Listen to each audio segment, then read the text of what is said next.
we learn that Gaban is no joke, as after they revealed that Gaban has been living in Alba for over 20 years, they stated that he is equal to Rayleigh and the Pirate King himself. Huh?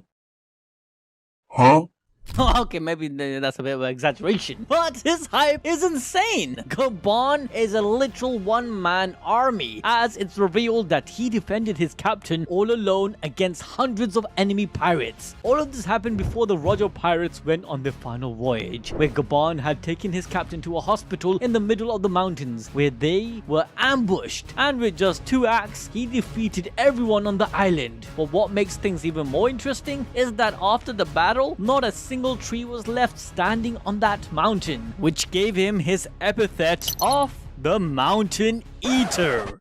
No, you gotta stop.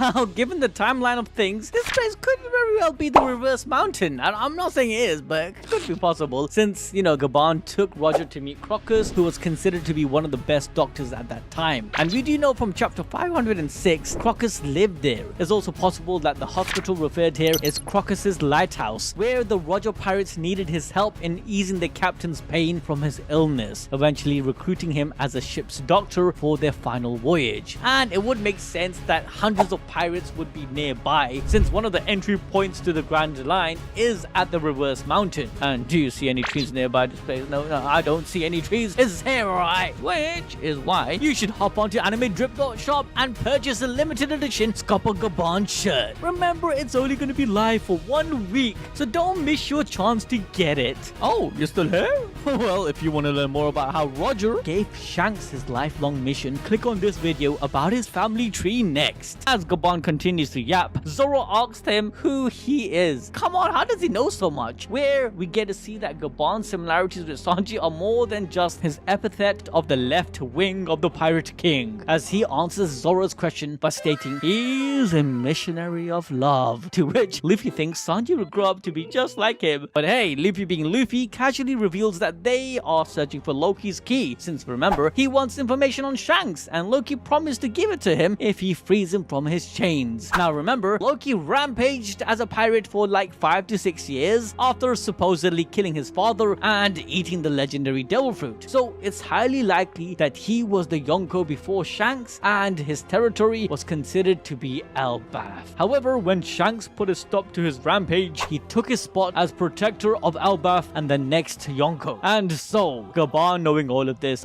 asks Luffy what he would do if his plan fails, and Loki goes berserk again, which Luffy, has the best first world solution. Just punch him hard enough to knock him out and lock him up again.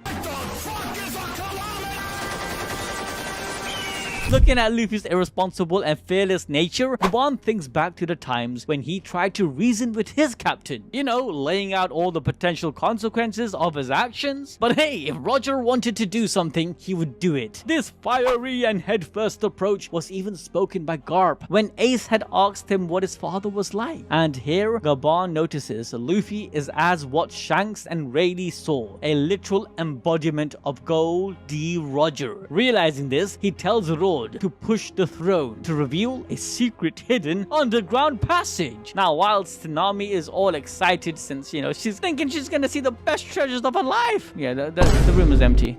The only thing that's there is one giant key that remained in the center of the room. Luffy has finally found Loki's key. But before he could even go for it, Gaban jumps to defend it, saying that the liberation of Loki is something even villains wouldn't desire. And if Luffy really wants it, he has to fight for it, giving us the start to potentially the greatest battle of this arc. Let's be honest here, there's no way Gaban intends to go all out against Luffy, instead likely testing him to see if he would be strong enough to contain Loki's rampage, on top of course confirming the arrival of Joy Boy and Sun God Nika. Remember, he was with Roger, who learnt of the future where Joy Boy returns to bring back the dawn. Oden's preparation was to open Wano's border. Roger did his part with his final speech. Shanks played his role, by passing the hat, and Rayleigh even trained the chosen messiah. Now it's Gaban's turn. We know he heard everything about Luffy from Shanks, likely saw Rayleigh and Crocus as well, so he already had a good picture. But now Gaban will see if his expectations are met, and showcase his insane strength, being the linchpin that pushes Luffy to master his Gear 5.